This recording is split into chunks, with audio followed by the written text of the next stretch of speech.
Сизден суранарым дейт, үй бүлөсү бар экенин билип туруп, эркектерди жолдон урган, зинага барган аял эркектерге насаатыңызды айтсаңыз суранычы. Тобо кылбаса түбү өкүнүчтүү болот. Көп сөздүн кереги жок, баардыгын инсаптуу адам билет.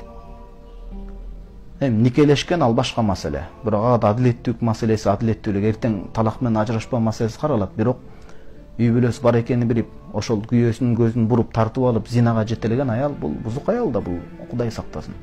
Анан эми аял заты деле эмес, балким ошого кунаажын көзүн сүзбөсө, бука жибин үзүппү дегендей, диги көзүн сүздү, диги да жетеленбеш керек. Адам эркектин дагы эми эрки болуш керек да. Кыяматта шайтанды чакыргыла дегенде шайтан айтат: "Мен силердин үстүңөрдөн падышачылык ээлигим болгон жок, мажбурлап алып барып. Мен болгон аз кылдым, өзүңөр кылдыңар муну. Өзүңөр да өзүңөр күнөөлөгүлө" дейт.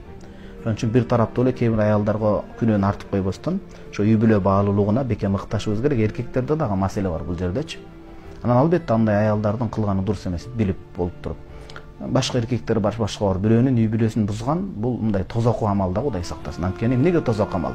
Мен сабакта коркутуп, үркүтүү тозокто азыраак колдоном көбүн эсе. Анткени шайтан сүйүнөт буга, үй бүлө ажыраганда, бузулганда. Жиндер майрам өткөрөт ошол күнү кадимкидей.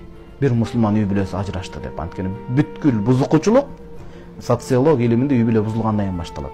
Кудайдын каргышы болот андайларга. Мусулмандардын үй бүлөсүндө бузукчулук каалагандарга Кудайдын каргышы, пайгамбарлардын каргышы, периштелердин каргышы болот. Этият болуш керек. Элестетиңиз, Кудайдын каргышы деген сөздү мындай ойлонсоңуз сиз, наалаты кандай болот?